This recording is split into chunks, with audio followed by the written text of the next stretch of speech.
Hi, and welcome to Week 17 of the I Formation. I'm Jeff Gibbons. And I'm John Moist. This is the Happy Holiday episode. It's the last week of the regular NFL season. Yeah. The other fat man is on his way. He'll be here this week. Certainly a week of uncertainty, turmoil. Some of these playoff positions already forged. Others still waiting to see where people are going to land. So this week has some important matchups. Stick around. We'll show you where we're picking and why. Hi, welcome back to the I Formation. Now we're going to make our picks for the final week of the NFL season, week number 17. And that's going to start with a Thursday nighter between the Philadelphia Eagles and the New York Giants. And this is one of the three we're going to disagree on, John. Like I said, I've already humbly passed over the title to the real Johnny Football this year, who smoked a lot of people. I had a rough year. That's it. It's going to happen once in a while. It's a humbling kind of experience. I'll get you next year. Anyway, that evens up. Yeah, that evens everything up. Anyway, going forward, New York Giants at home. The Philadelphia Eagles now officially eliminated from the playoffs. I don't see how they're going to spend a lot of time playing stars in there. Probably going to take it back a notch now. The Giants are at home. They can put a show on. I just think that these are two teams that will wallow in mediocrity this week. But I think the Giants, being at home, will win it close. I like the Eagles' defense to come up with a couple of key turnovers on Eli Manning and get the win here by a field goal. 2 key turnovers.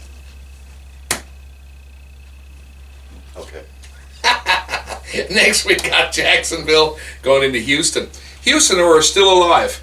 Remember in week 1, I picked the Houston Texans to actually hook a wild card spot in the AFC. So a lot got to happen. Just to put it in perspective, San Diego and Baltimore both have to lose, and Houston wins, they're in. San Diego, the only one in control of their destiny. We'll talk about that in a few minutes. But I'm picking Houston to beat Jacksonville. Jacksonville came up with a big win last week. Yeah. But they're in Houston. I just think that they're playing for a lot here. And Houston's defense has been playing really well, and I like them to keep Jacksonville below 10 points in this game and come up with a big win. What do you think? Awesome. Yeah. Awesome. Next, we've got the New York Jets going into Miami to play the Dolphins. The Dolphins with that big squeaker last week. Interesting to watch. A safety. That was a great game. Yeah, it was. It was a great game to watch. I like the Dolphins at home, just because they're at home. They played well at home. Mm-hmm. And playing the Jets, who, let's face it, got humbled this week. No, actually didn't get humbled this week. This week they were actually, they held the Patriots to a 1-point win. 17-16, which was an interesting game. Yeah. Geno Smith, I was reading an article today that said Geno Smith has said that a coaching change wouldn't hurt.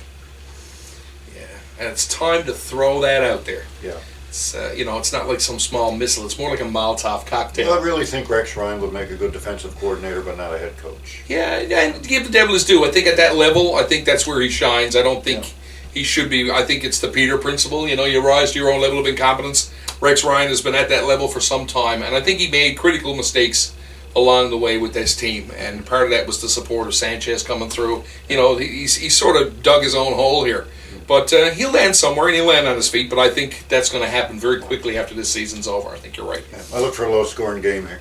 Yeah. 20-17, something like that. I like it. Yeah. Caleb Sturgis at the wire. All right, next we got Chicago going into Minnesota to play the Vikings.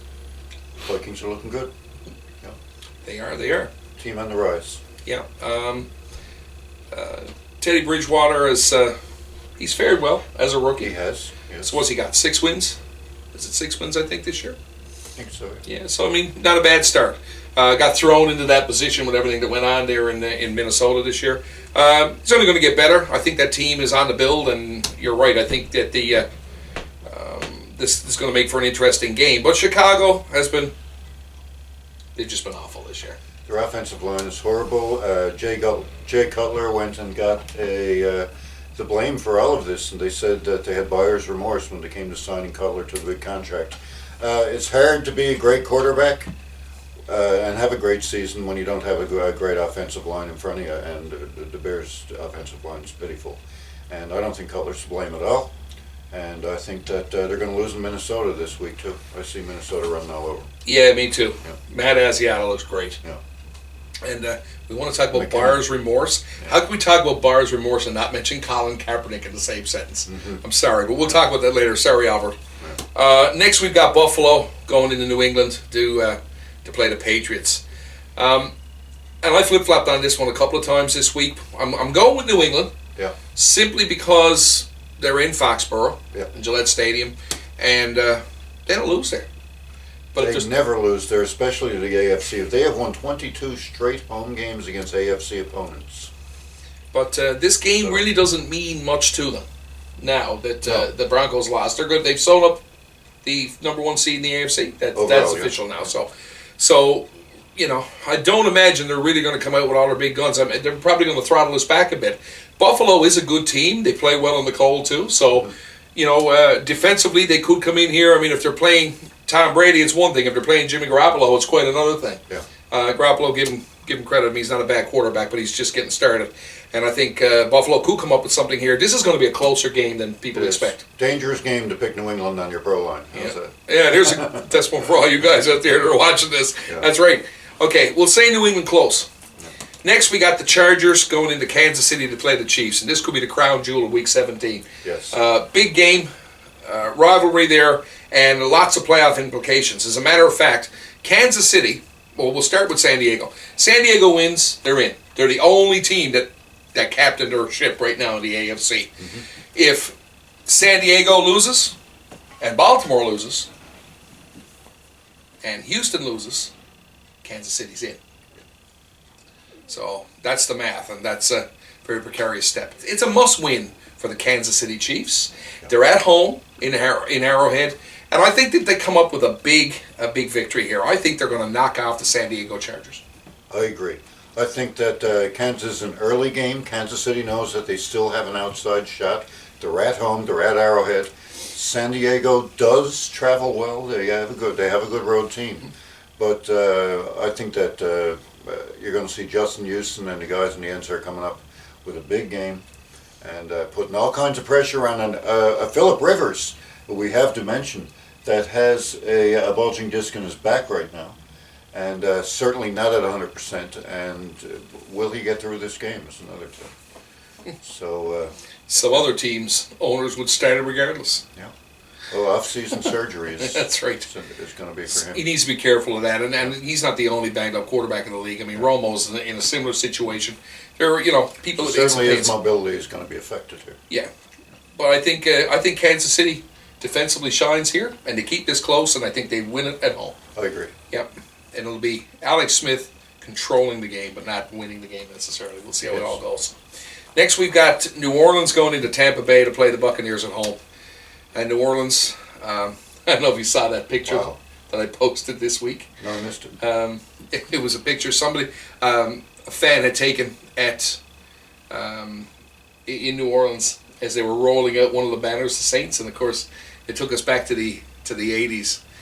The S hadn't rolled out yet, so here's the banner that just says Aints.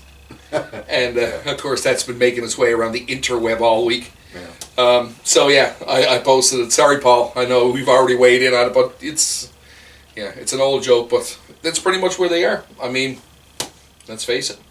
It was their division to lose. It was, because they had. They still have a great offensive team. They have no defense this year, and you're going into Tampa Bay now. Tampa Bay might have something to prove here. They got a good ground game, and they can stuff to run. We're going to pick Tampa Bay with the upset, both of us. We are. Yeah. And I don't even know if it's an upset at this point. Anybody, all bets are off in the NFC South. Mm-hmm. Let's face it. Tampa Bay at home, close. Next, we got Cleveland going into Baltimore to play the Ravens, who are right in the thick of things. But I like the Ravens, but I I would love nothing more than see Houston sneak into the playoff spot. I'd be scared of this game as well on your pro lines this week. I mean, Cleveland has been hot and cold. We're not even sure. I know that Hoyer is in question. Yeah. There was talk of their second rookie quarterback actually starting this game this week. His name escapes me. I'm sure someone will tell us who it is. But, so, I mean, it could very well be to the point where they're going with a person that no one has even seen before. Yeah. So they're going to rely heavily on their defense. They're going to rely heavily on trying to get the run going. The only way Cleveland wins this game, as you say, is relying heavily on their defense. They come up with a few key turnovers. And I just don't see it. I think Flacco stays. Baltimore's got too much to lose here, and it's their playoff spot to win. It really is. So they need a little bit of help. So I like Baltimore to get that final playoff spot, and obviously so do you, because now we have just said that Kansas City will beat San Diego, and if we're picking Baltimore as well, then Baltimore sneaks into that spot. Ooh. Yeah. So, what a tangle web we weave. Okay. So Baltimore, and sadly, I think this is not very close. I think Cleveland starts off with a good first half, and then it just, you'll hear the ship's horn disappear into the horizon. Next, we've got Indianapolis going into Tennessee. The Colts don't have a lot to win here. They're either going to finish as the third or the fourth seed. So either way, they are going to host a wild card game. And who it's against? That's the only thing that needs to be figured out here. It's not going to make a difference in the big scheme of things, for sure. So, so maybe they just won't start Trent Richardson again. That may help them. I don't know. No. It's just a spare roster spot for all you fantasy fans. That being said, this is Tennessee. Yes. Again, the rivalry is there, so you always need to be aware of that. And they're going into Tennessee, and how Tennessee have just done so well with their picks all year. Yeah. But got it right last week. I still like the Colts by 10. I do too. No. Regardless who shows up. Next, we got Carolina going into Atlanta to play the Falcons. Going to be a great game. I think so too. Yeah. I think this is a really close game.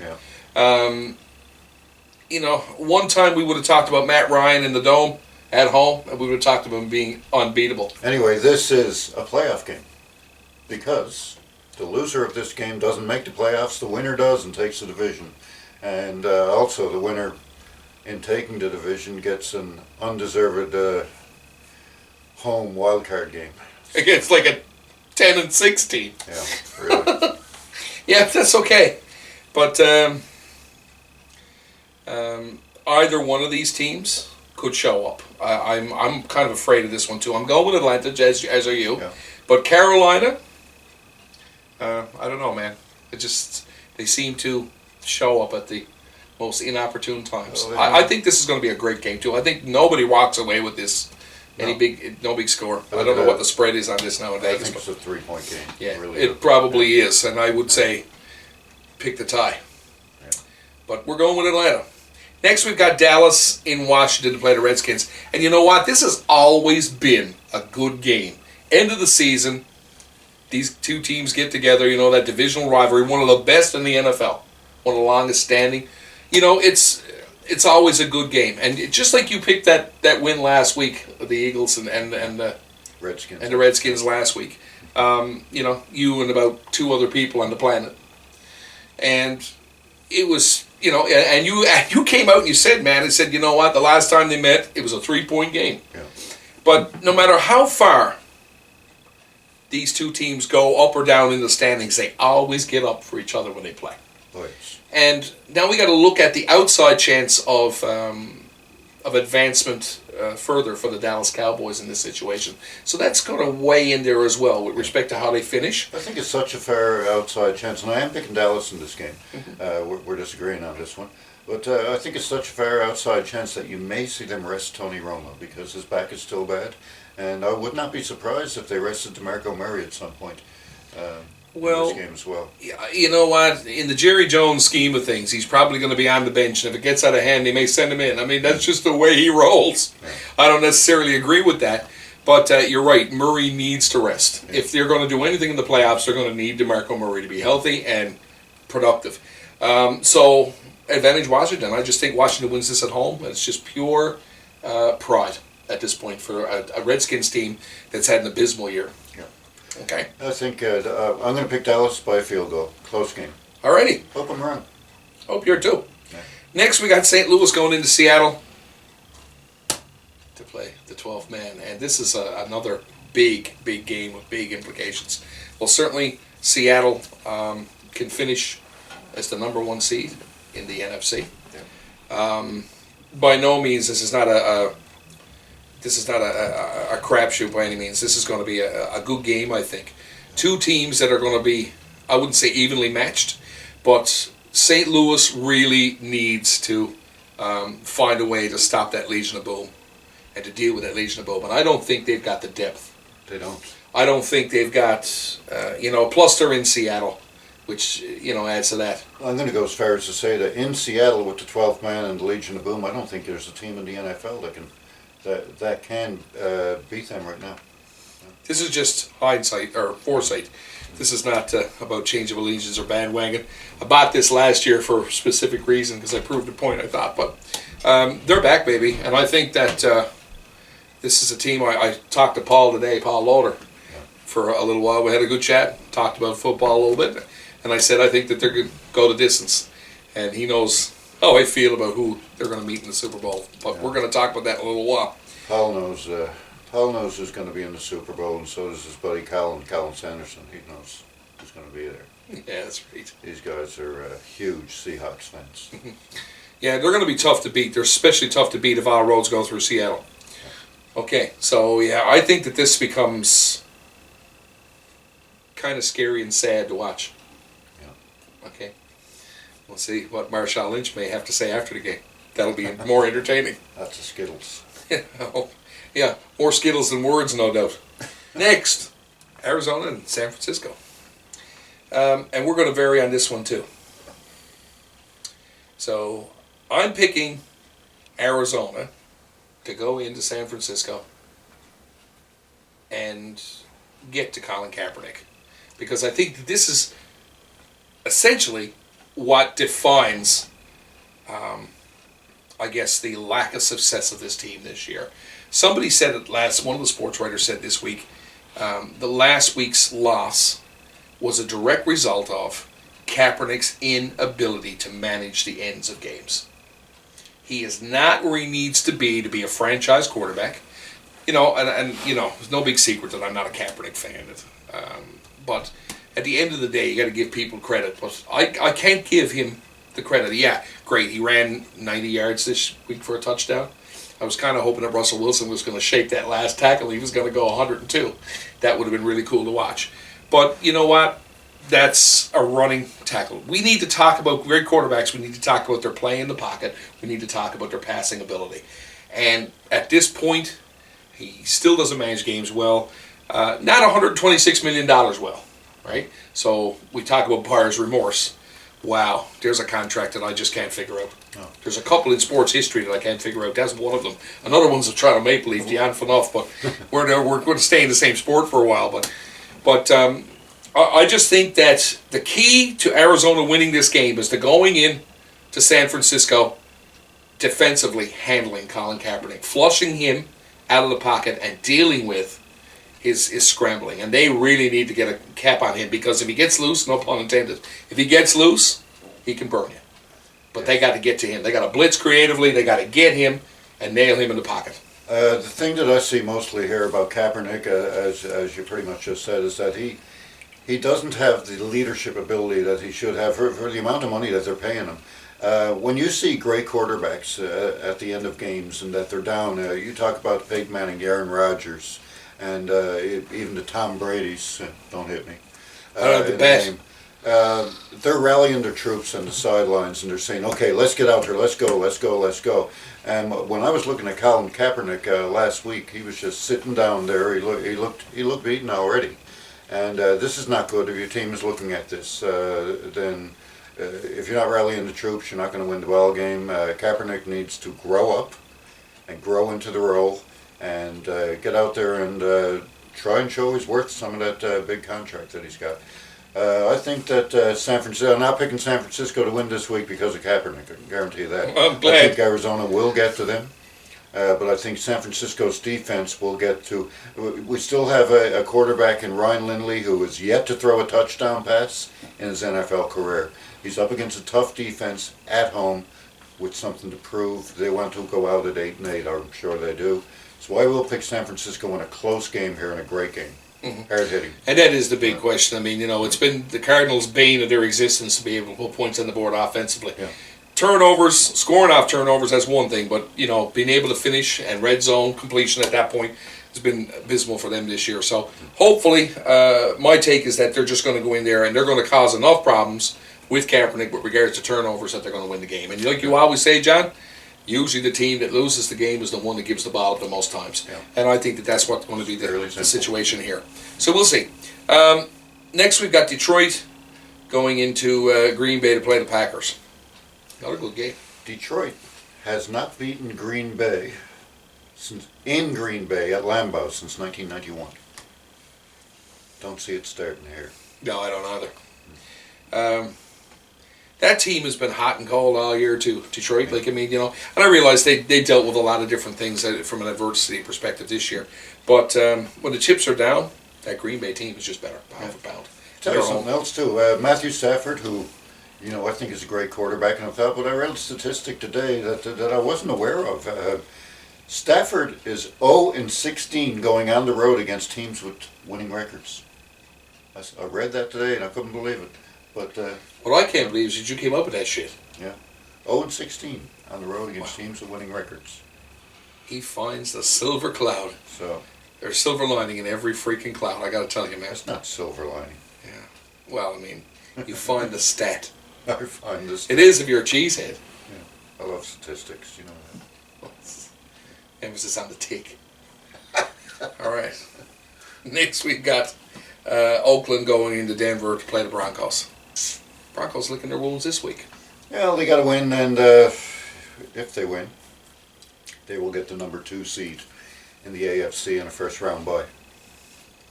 Unfortunately, all roads run through New England. Yeah, well, if Baltimore sneaks in, that's going to make that interesting. We've already had that discussion, but you know what? The Manning-Brady super match, what'll that be, 17? 18 now? I don't know. But you know what? It's getting like the whole... Brady's got the edge on him right now. Yeah, but that's okay. Yeah.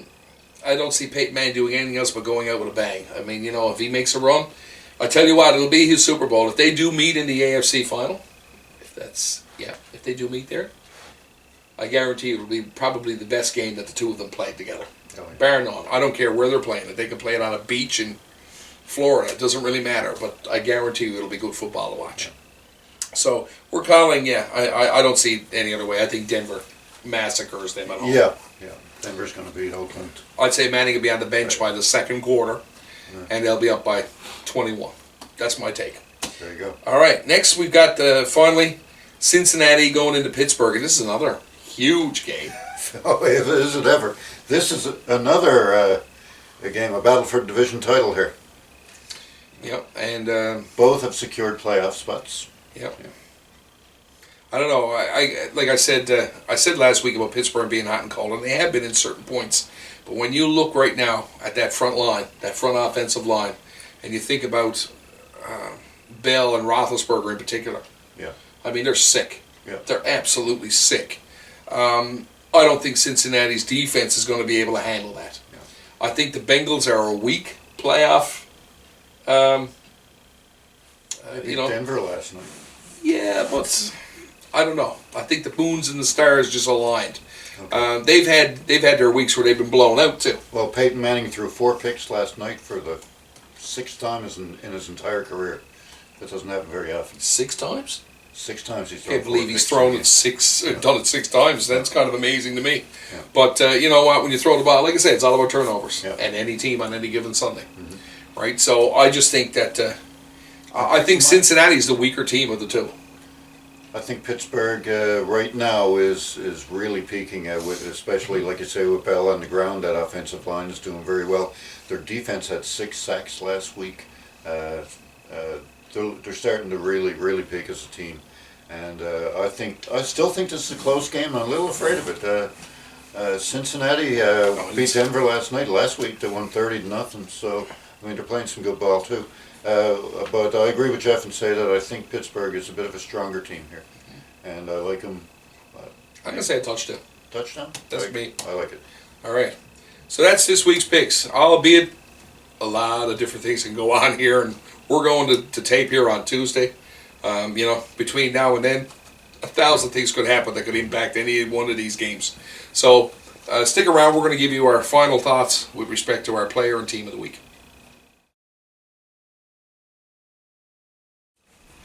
Welcome back to the iFormation. Now we're going to make our picks for team and player of the week for week 17. What do you like, Jeff? I'm going with that upset that we both picked with regards to San Diego. I'm going to go with the Kansas City Chiefs this week, and I'm going to go with tight end Travis Kelce to have a big game. Okay. What do you like? I'm going to go with the Kansas City Chiefs as well. And I'm going to pick Justin Houston, defensive end, to come up with 3 sacks in this one. 3 sacks. Awesome. Okay. Here at the iFormation, we'd like to say thank you to all of our viewers for another successful year. This is the last week of the regular season. We will be continuing to film for the rest of the playoffs and right through to the Super Bowl, so stick around. We'll still be doing our picks. It'll be a more abbreviated show. But we want to, at this point, wish everybody happy holidays from us to you. And again, it's important to remember that you don't drink and drive right through this holiday season, so respect the game. Want to make a shout out to a couple of people now. Certainly our producer, John Timmons, who had an awesome year this year so far, and we've really had some fun doing the show. Also, Paul Lower, who has really done a lot of work for us on the production end as well, with respect to graphics and whatnot. And to all of you folks who took part in the conversations, and you gave us your feedback, and you gave us your picks, the list goes on and on. I want to thank you for sticking with us this year. And certainly, you can still do that. You can still put your picks up there for the rest of the year for the playoffs and what you think is going to happen. You can get us by following us on Twitter. You can certainly look at our Facebook page and give us a like on Facebook. You can also send us an email at Gmail. That's pretty much it for me. What would you like to say? Thanks for watching. Happy holidays. All right. So until next week, folks, it's good night from me. And it's good night from him. Have fun.